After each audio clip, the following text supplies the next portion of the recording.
இப்போ நமக்கு எதிரி ஒருத்தவங்க இருக்கிறாங்கன்னு நமக்கு சந்தேகம் வந்தாவே நம்ம என்ன பண்ணணும், ஒரு முட்டையை ஒன்று எடுத்து அதில் அவங்க பேர்கள் அதை சுற்றி எவ்வளோ பேர் இருக்காங்களோ எல்லாமே எழுதிக்கலாம். எழுதிக்கிட்டு இந்த பச்சை கற்பூரம்னு சொல்லுவாங்க, அதில் வாங்கி நம்ம சேர்த்துக்கிட்டு ஒரு கவரில் போட்டு நவதானியத்தை வாங்கி அதில் ஒன்றா சேர்த்து இணைச்சி அவங்க பேரை சொல்லி ஒன்றுமே இல்லை, உடம்பு நல்லா ஆரோக்கியமாக இருந்தாங்க. ஒரு நாள்பட்டு இது இருந்தது அது இருந்து ஒரு டேப்லெட் எடுத்தாங்களா, எதுவுமே கிடையாது. அப்படியே என்ன பண்ணாங்க, ஹாஸ்பிட்டல் எடுத்து போய் சேர்த்தாங்க. வெள்ளம் பார்த்தாங்க, பெரிய முக்கியமான இடத்துல ஒன்றுமே இல்லை. வெள்ளம் கை காலெல்லாம் சேலைந்து போய் நின்றுட்டு இருந்தாங்க. இந்த முந்தா நாள் கொண்டுட்டு வந்திருந்தாங்க கூட எடுத்துன்னு கூட மேலே ஆஃபீஸுக்கு கொண்டாட முடியல. ஒன்றும் அதுக்கு செய்ய வேண்டிய ஒரே ஒரு பரிகாரம் அவங்க தலையை சுற்றி நான் போட்டேன். டக்குன்னு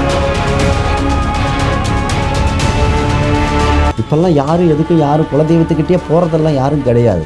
அதனால் எந்த தெய்வத்தையும் நீங்கள் கட்டுப்போட வேண்டியதே கிடையாது. இப்போ இருக்கிற காலகட்டத்துக்கு அவனும் பாதிக்கப்படும் போது தான் அடுத்தது அவங்க அதை தான் நாடி போகிறது.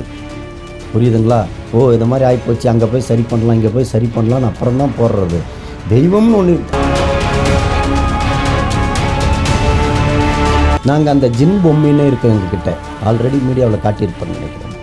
அந்த ஜின் பொம்மையிலே நாங்கள் செய்வோம். யாருக்கு என்ன வேணுமோ அந்த கைக்கு காலுக்கு என்ன எங்களுக்கு எங்கே பாதிக்கப்பட்டிருக்குதோ அதை சரி பண்ணுறது. அவங்க பேருக்கு அந்த பொம்மையை வச்சு அவங்க பேர் அதில் எழுதி அந்த பொம்மையை நாங்கள் வச்சுருக்க அந்த ஜின் பொம்மை மூலியமாகவே சரி பண்ணிடுவோம். அதே மாதிரி யாருக்காவது கை கால் விழுறதுக்கோ கால் அடிக்கிறதுனா இன்றைக்கி காலகட்டத்துக்கு பொதுவாக இந்த பிரச்சனை எல்லா பிரச்சனைக்குமே எங்கள் கிட்ட நாடி வருவாங்க. காரணம் என்னென்னு கேட்டிங்கன்னா, மக்களுக்கு இப்போது இன்றைக்கி இருக்கிற நாளடைவில் நிறைய ஏகப்பட்ட போராமல் போச்சு. அந்த இடப்பிரச்சனை, கணவன் மனைவிக்குள்ள பிரச்சனை, எல்லாருக்குமே பிரச்சனை தான். காரணம் டாக்டர்ஸ் முதற்கொண்டு வராங்க.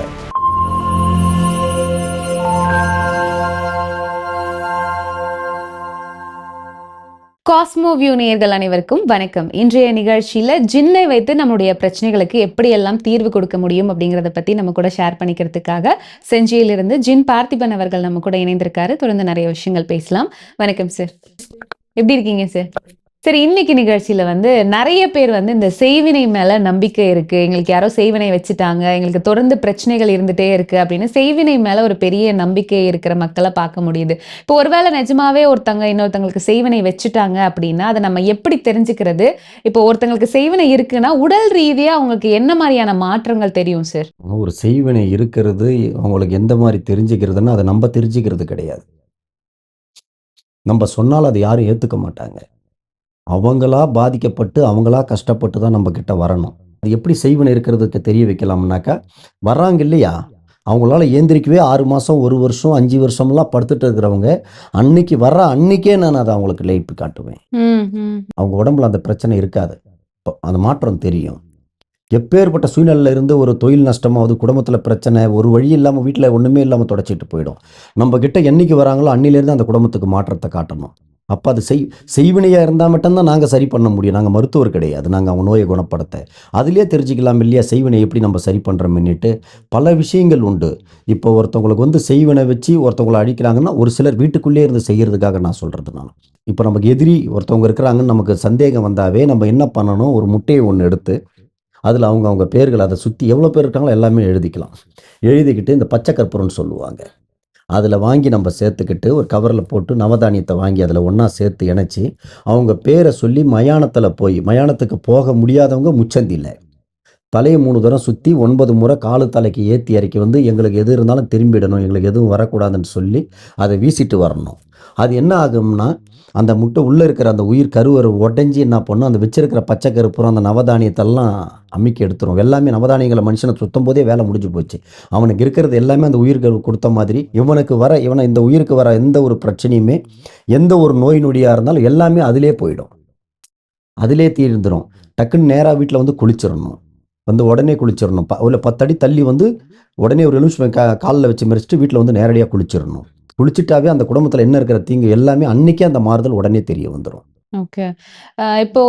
இப்போ ஒரு சிலவங்க இந்த மாதிரி மற்றவங்களுக்கு செய்வினை வைக்கிறாங்க.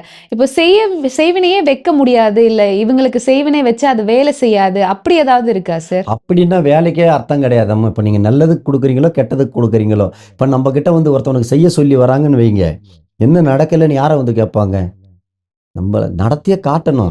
இவன் இந்த ராசி இதெல்லாம் எப்படி சொல்கிறதுன்னா, அது முடியாதவங்க சொல்கிற வார்த்தை. அது எப்பேற்பட்டவங்களையும் வீழ்த்திடலாம். வீழ்த்துறது சாதாரணமான மாந்திரத்தை பொறுத்த வரைக்கும் காப்பாத்துறது கூட கொஞ்சம் நாள் ஆகும்.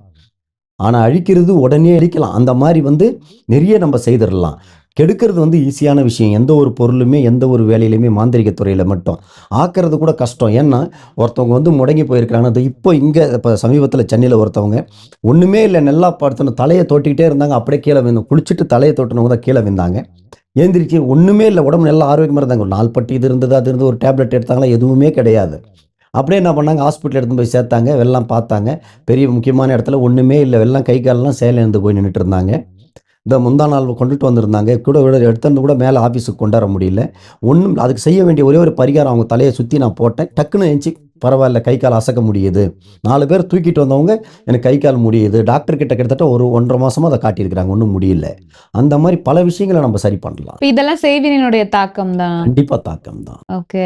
இப்போ பொதுவாவே இந்த மாரி ஒருத்தங்களுக்கு செய்வினை செய்யணும் அப்படின்னா, அதுக்கு முதல்ல அவங்களுடைய குலதெய்வத்த கட்டி போட்டுட்டு தான் இதெல்லாம் செய்வாங்க அப்படின்ற மாரி ஜோதிட ரீதியா இத சொல்றது உண்டு.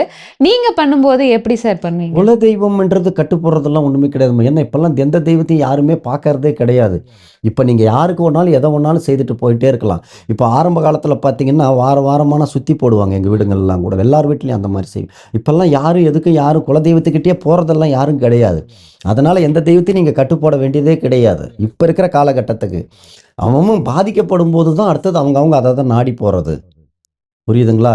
ஓ! இந்த மாரி ஆயிப்போச்சு. அங்க போய் சரி பண்ணலாம், இங்க போய் சரி பண்ணலாம்ன்னு அப்புறம் தான் போடுறது. தெய்வம்னு ஒண்ணு நான் தான் சொல்றேன் இல்லைங்களா? அவன் தெய்வம்னு ஒண்ணு இருந்தா கட்டு போடவே தேவையில்லையே! அது என்ன போட்டாலும் கடவுளுக்கே கட்டு போடுறோம்னாக்கா, அப்புறம் என்ன மனுஷனுக்கு என்ன இருக்குது? ஒண்ணுமே கிடையாது. புரியுதுங்களா?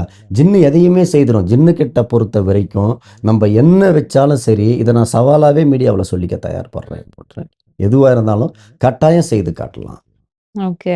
இப்ப இந்த இந்த செய்வினை செய்யற ப்ராசஸ் எப்படி சார்? பொதுவா நாங்க இந்த படங்கள்லலாம் பார்த்துருக்கோம்னா, அந்த பொம்மை ஒண்ணு செஞ்சு வச்சு, அதுல தான் இந்த வேலைகள்லாம் செய்றாங்க. நீங்க எப்படி ஜின்ன வச்சு இந்த செய்வினைகள்லாம் அதுக்கு அததான் நீங்க கேட்கறீங்க இல்லையா? அப்ப எல்லா மாந்திரீகத்திலயும் பொம்மையில அந்த அரிசி மாவுல செய்வாங்க. இதுல செய்வாங்க, அத செய்வாங்க. நாங்க அந்த ஜின் பொம்மைன்னே இருக்கு எங்ககிட்ட. ஆல்ரெடி மீடியாவுல காட்டியிருப்பேன்னு நெனைக்கிறேன். அந்த ஜின் பொம்மையிலே நாங்க செய்வோம். யாருக்கு என்ன வேணுமோ அந்த கைக்கு, காலுக்கு என்ன எங்களுக்கு எங்க பாதிக்கப்பட்டிருக்குதோ அத சரி பண்றது. அவங்க பேருக்கு அந்த பொம்மைய வச்சு, அவங்க பேர் அதுல எழுதி அந்த பொம்மைய நாங்க வச்சிருக்கிற அந்த ஜின் பொம்மை மூலியமாவே சரி பண்ணிடுவோம். அதே மாரி யாருக்காவது கை, கால் விழறதுக்கோ, கால் அடிக்கிறதுனா அந்த பொம்மையிலே ஆணி அடிச்சோம்னா அவங்களுக்கு அதே மாரி ஆயிடும். அந்த ஜின்னிலே எல்லாமே செய்துக்கலாம். நாங்க வச்சிருக்கிற ஜின்னிலே. ஓகே. பொதுவா இந்த மாதிரி என்ன பிரச்சனைக்காக உங்கள தேடி வர்றது உண்டு சார்? இன்னைக்கு காலகட்டத்துக்கு பொதுவா இந்த பிரச்சனை எல்லா பிரச்சனைக்குமே எங்ககிட்ட நாடி வருவாங்க. காரணம் என்னன்னு கேட்டீங்கன்னா, மக்களுக்கு இப்போ இன்னைக்கு இருக்கிற நாளடைவுல நிறைய ஏகப்பட்ட போறாம போக்கு அந்த இடப்பிரச்சனை, கணவன் மனைவிக்குள்ள பிரச்சனை, எல்லாருக்குமே பிரச்சனை தான். காதல் டாக்டர்ஸ் முதற்கொண்டு வராங்க. சரிங்களா? அவங்களுக்கு பிசினஸ் இதாகுது, லாயர்ல எல்லாருமே தான் வராங்க.